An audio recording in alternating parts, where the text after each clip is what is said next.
ناظرین گرام السلام علیکم۔ اس گرمی کے موسم میں اگر آپ آم کا زیادہ استعمال کرتے ہیں تو اس کے ساتھ ساتھ آپ دودھ والی لسی بھی پیا کریں تاکہ آپ کے معدے میں زیادہ گرمی نہ ہو۔ زیادہ گرم چیزیں کھانے کے بعد زیادہ ٹھنڈی چیز کھانے سے دانت کمزور ہو جاتے ہیں اور گرنے لگتے ہیں۔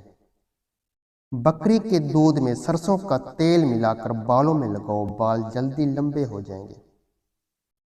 نیم گرم ایلو ویرا کا پانی سر پر لگانے سے سر کا درد ختم ہو جاتا ہے۔ روزانہ نہار منہ نیم گرم پانی استعمال کرنے سے دانت مضبوط ہو جاتے ہیں۔ ایسی عورت کبھی بوڑھی نہیں ہوتی جس کا شوہر اس کی بار بار تعریف کرے، کیونکہ خاندانی عورت ہمیشہ 3 چیزوں کی طلبگار ہوتی ہے: عزت، محبت اور وفاداری۔ اگر یہ سب عورت کو مل جائے تو عورت ساری زندگی خوش رہتی ہے۔ اور آپ صلی اللہ علیہ وآلہ وسلم نے فرمایا، عورت ایک ٹیڑھی پسلی سے پیدا کی گئی ہے، اگر تم اسے سیدھا کرنے کی کوشش کرو گے تو توڑ دو گے۔ عورت کبھی شکر گزار ہوگی اور کبھی نہ شکر کرے گی، لہذا اس کے ساتھ پیار محبت سے رہنا سیکھو اور اپنے گھروں کو میدان جنگ مت بناؤ۔ اور اللہ تعالیٰ نے فرمایا، اپنی بیویوں کے معاملے میں مجھ سے ڈرو۔ کریلے کا پانی پی لیا کرو، اسے چہرے کے جھریاں، داغ دھبے دور ہو جائیں گے۔ اگر نیند زیادہ آنے کا مسئلہ ہو تو دودھ میں چھوٹی الائچی ڈال کر پی لیا کرو۔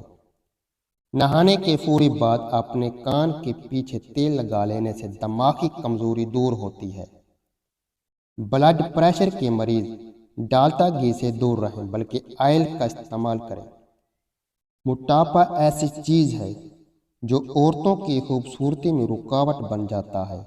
ایسی عورتیں کھانے میں شملہ مرچ اور کھیرا زیادہ استعمال کریں، چند دنوں میں وزن میں کمی آنے لگے گی۔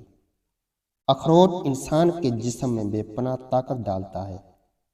اخروٹ کا حلوہ کھانے سے بدن کی ہر قسم کی کمزوری دور ہو جاتی ہے۔